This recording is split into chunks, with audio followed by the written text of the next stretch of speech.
જય શ્રી કૃષ્ણ, જય માતાજી, હર હર મહાદેવ। હવેથી માઘ માસ શરૂ થાય છે એટલે માઘ સ્નાનનો બહુ જ મહત્ત્વ છે, એનો પુણ્ય બહુ જ મળે છે। તો આપણે માઘ સ્નાન ન કરી શકીએ અને દરરોજ માઘ માસનો મહાત્મ્ય વાંચીએ અને સાંભળીએ તો પણ આપણે માઘ સ્નાન જેટલું પુણ્ય મળે છે। તો હવેથી આપણે દરરોજ હું છે તે તમને માઘ માસનું મહાત્મ્ય 30 અધ્યાય છે, એમાંથી દરરોજ આપણે એક એક અધ્યાયનો પાઠ શ્રવણ કરશું। તો પહેલો અધ્યાય માઘ માસ મહાત્મ્યનો પહેલો અધ્યાય, હર હર મહાદેવ। સમગ્ર સંસારના કર્તા શ્રી ભગવાન વિષ્ણુ, દેવી સરસ્વતી તથા શ્રી ગુરુજીના ચરણ કમળમાં નમસ્કાર કરીને હું આ માઘ માસ મહાત્મ્ય ભાષાની રચના કરું છું। એકવાર સૂતજીએ તેમના ગુરુજી શ્રી વ્યાસજીને કહ્યું, હે ગુરુદેવ, કૃપા કરી આપ મને માઘ માસનું મહાત્મ્ય કહો, કેમ કે હું આપનો શિષ્ય છું। વ્યાસજી કહેવા લાગ્યા કે રઘુવંશના રાજા દિલીપ એક સમયે સૂર્યનું સ્નાન કર્યા પછી પગમાં જૂતા અને સુંદર વસ્ત્રો પહેરીને શિકારની સામગ્રીથી સજ્જ કવચ અને શોભાયમાન આભૂષણ પહેરીને પોતાના સિપાહીઓથી ઘેરાઈને જંગલમાં શિકાર કરવા માટે તેના નગરની બહાર નીકળ્યા। તેના સિપાહીઓ જંગલમાં શિકારી માટે મૂર્ખ, વાઘ, સિંહ વગેરે પ્રાણીઓની શોધમાં આમ તેમ ફરવા લાગ્યા।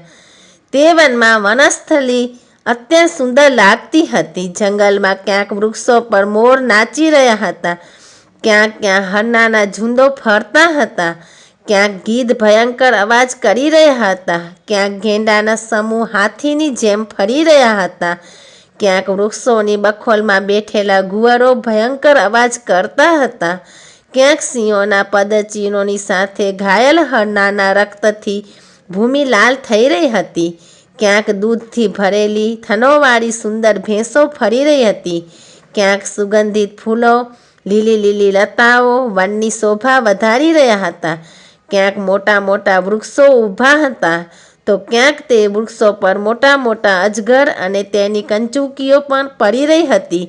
તે જ સમયે રાજાના સિપાહીઓના બાજ પક્ષીનો અવાજ સાંભળી એક મૃગ વનમાંથી નીકળીને ભાગવા લાગ્યો અને મોટી મોટી છલાંગ મારતો આગળ વધ્યો।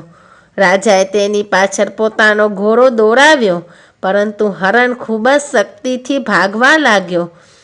હરણ કાંટાળા વૃક્ષોના એક જંગલમાં ઘૂસ્યો અને રાજા પણ તેની પાછળ તે વનમાં પ્રવેશ્યો, પરંતુ દૂર જઈ મૃગ રાજાની નજરથી અદૃશ્ય થઈ ક્યાંક નીકળી ગયો। રાજા નિર્જન વનમાં પોતાના સૈનિકો સહિત તરસનો માર્યો ખૂબ જ દુઃખી થયો। મધ્યાહ્નના સમયે જંગલમાં ચાલતા ચાલતા સૈનિકો થાકી ગયા અને ઘોડાઓ રોકાઈ ગયા। થોડીવાર પછી રાજાએ એક ખૂબ જ સુંદર સરોવર જોયું, જેના કિનારા પર ગીચ વૃક્ષો હતા। સરોવરનું જળ લહેરોથી ખૂબ જ સુંદર લાગતું હતું। જળમાં અનેક પ્રકારના જંતુ, માછલીઓ વગેરે સ્વચ્છતાપૂર્વક આમ તેમ ફરી રહ્યા હતા। મુશ્કેલીમાં મુકાયેલા લોકોના દુઃખ દૂર કરનાર દાની પુરુષ સમાન આ સરોવર પોતાના જળથી સૌને સુખી કરતું હતું। જેવી રીતે મેઘ ચાતકના દુઃખને દૂર કરે છે, તેમ આ સરોવરને જોઈને રાજાનો થાક દૂર થઈ ગયો। રાત્રે રાજાએ અહીં વિશ્રામ કર્યો અને સૈનિકોને પહેરો આપવા ચારે તરફ ફેલાવી દીધા। રાતના છેલ્લા પ્રહરમાં શુકરોનું ઝુંડ આવીને સરોવરમાંથી પાણી પીધું અને જેવા શુકરો કમળના ઝુંડ પાસે આવ્યા કે શિકારીઓએ સાવધાન થઈને શુકરો પર આક્રમણ કર્યું અને તેમને મારીને જમીન પર પાડી દીધા। તે સમયે શિકારીઓ કોલાહલ કરતા પ્રસન્ન મુદ્રામાં રાજા પાસે ગયા। સવાર થતાં રાજા તેમની સાથે પોતાના નગર તરફ ચાલી નીકળ્યો। રસ્તામાં તેને એક તપસ્વીને જોયો, જેનું શરીર તપસ્યા અને નિયમોને કારણે બિલકુલ સુકાઈ ગયું હતું, જેણે મૃગછાલા અને વલ્કલ પહેર્યા હતા અને નખ, રોમ તથા કેશ ધારણ કર્યા હતા। રાજાએ આવા ઘોર તપસ્વીને જોઈને ખૂબ જ આશ્ચર્યથી તેને પ્રણામ કર્યા અને હાથ જોડી ઊભા રહ્યા। ત્યારે તપસ્વીએ તપસ્વીએ રાજાને કહ્યું કે હે રાજન, આવા પુણ્ય શુભ માઘ માસમાં આ સરોવરને છોડીને તમે અહીંથી કેમ ચાલ્યા જાઓ છો?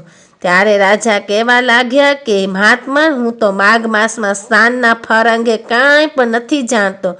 કૃપા કરી આ વિસ્તારપૂર્વક મને બતાવો. તો હવે પછી આપણે બીજો અધ્યાય બીજા વિડીયામાં જાણશું.